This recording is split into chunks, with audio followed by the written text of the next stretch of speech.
Solution of simultaneous equation by replacement of the variable. हे आपण त्याच्यामध्ये बघतोय आणि त्याचबरोबर यामध्ये आपण जर बघितलं तर एक व्हेरिएबल आहे त्या एका व्हेरिएबलला आपण दुसरा व्हेरिएबल रिप्लेस करतो आणि त्या सायमल्टेनियस इक्वेशनची जी काही कॉम्प्लेक्सिटी आहे ती कॉम्प्लेक्सिटी आपण सिंपल फॉर्म मध्ये कन्वर्ट करून ते इक्वेशन आपण सॉल्व्ह करतो. ते लक्षात घ्या. आता यामध्ये फॉर एक्झाम्पल आपल्याला दिले एक्झाम्पल नंबर 1.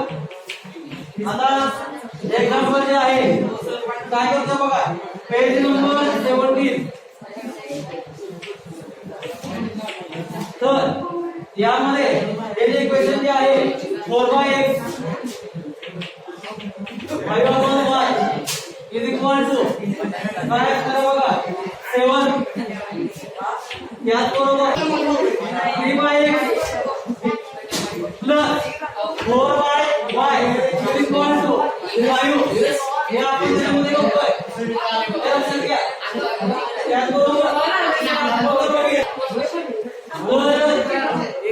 इक्वेशन जर आपण बघितलं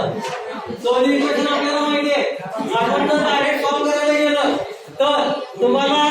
कॉम्प्लेक्सिटी फार वाढणार आहे म्हणजे त्याची हेडेक फार वाढणार आहे. क्रॉस मल्टिप्लिकेशन आपण सोडवता येतं पण इथं व्हेरिएबल प्रोडक्ट जो आहे हा आपल्याला कव्हर करता येत नाही सॉल्व्ह करता येत नाही. हे लक्षात घ्या. म्हणून आपण काय केलं बघा 4 into 1/x plus 5 into 1/y is equal to 7. म्हणून यामध्ये सेकंड इक्वेशन जर आपण बघितलं हे झालं इक्वेशन नंबर 3. त्याचबरोबर 3 into 1/x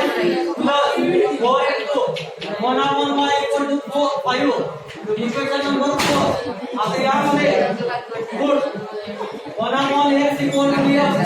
आणि 1/y equal to f होईल गे. तर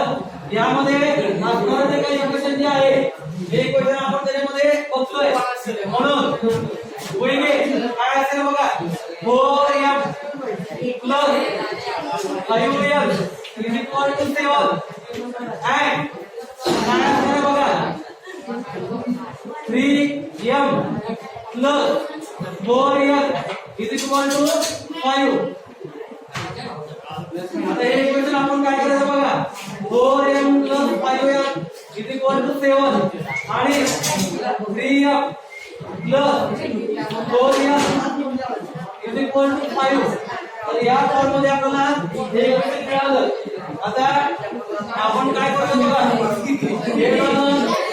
इक्वेशन नंबर 3 इक्वेशन नंबर 4. आता दोन्हीचा कॉमन फॅक्टर आपण घेतला म्हणून कॉमन फॉर्म जे आहे पहिल्या इक्वेशनला आपण 4 ने मल्टिप्लाय केलं. हे लक्षात घ्या. जो therefore होईल गे काय असणार बघा 16m plus 20f is equal to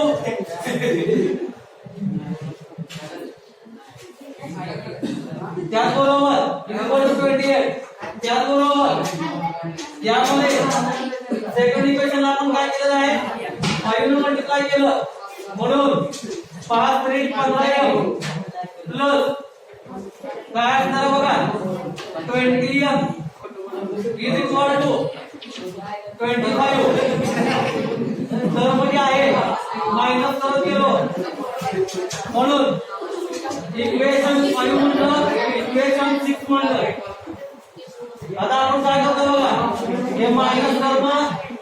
cut झाले आणि इथं m ची व्हॅल्यू आली m इक्वल टू 3.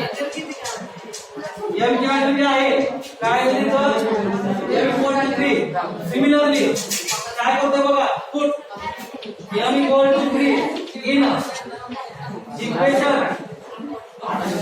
विभेदक फॉर्म्युले काय इक्वेशन आहे इन इक्वेशन आपण टाकलं म्हणून यामध्ये जर आपण बघितलं इक्वेशन आपण बघितलं काय असणार बघा 4m into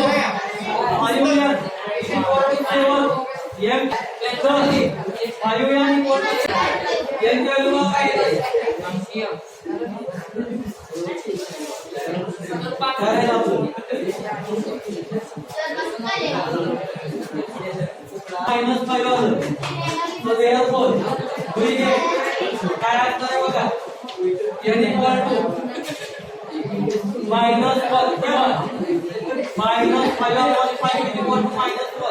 so therefore n equal to -1 आता यामध्ये आपल्याला माहिती आहे की n equal to काय आहे 1 upon y आहे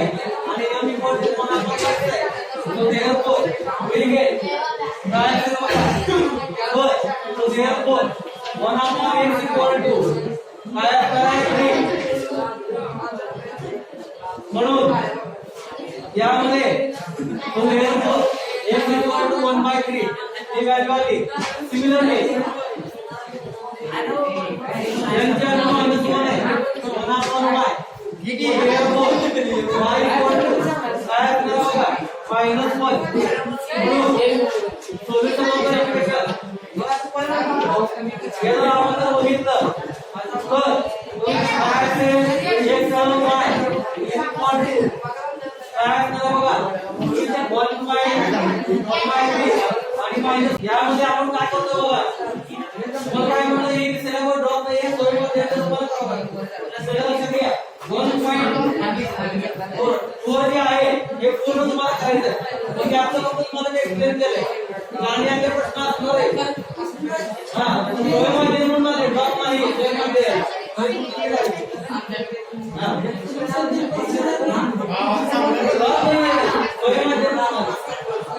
आता यामध्ये आपण जर बघितलं तर 4 आपण x - y प्लस 1 आपण x plus y is equal to 3 याबरोबर सेकंड एक्झाम्पल जर आपण जर बघितलं 2 आपण x - y याबरोबर मायनस 3 आपण x plus y is equal to 5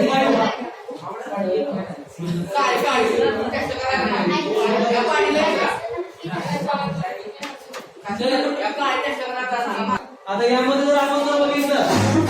तर हे इक्वेशन आपण बघितलंय गिव्हन इक्वेशन आपल्याला दिलंय म्हणून आपण काय केलं बघा so equation can be written as 1 upon x minus y plus 1 upon x plus y is equal to 3 हे लक्षात घ्या त्यानंतर 2 into x minus y minus 3 into x plus y is equal to 5 याला म्हणलं इक्वेशन नंबर 1 याला म्हणलं equation number 2 so therefore put 1 upon x minus y equal to a आणि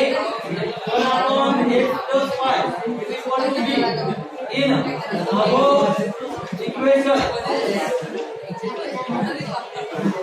होईल तर अशा पद्धतीनं हे इक्वेशन आपण त्याच्यामध्ये बघतोय हे लक्षात घ्या म्हणून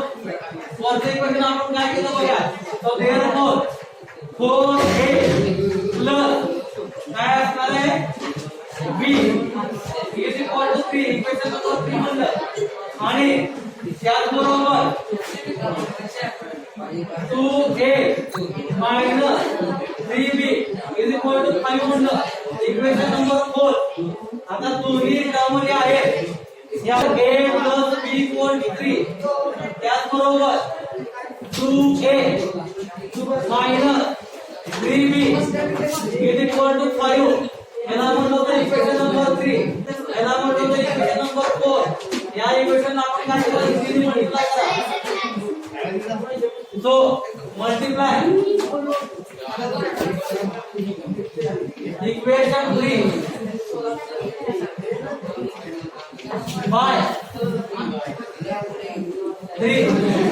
बोथ साइड होईल तर अशा पद्धतीनं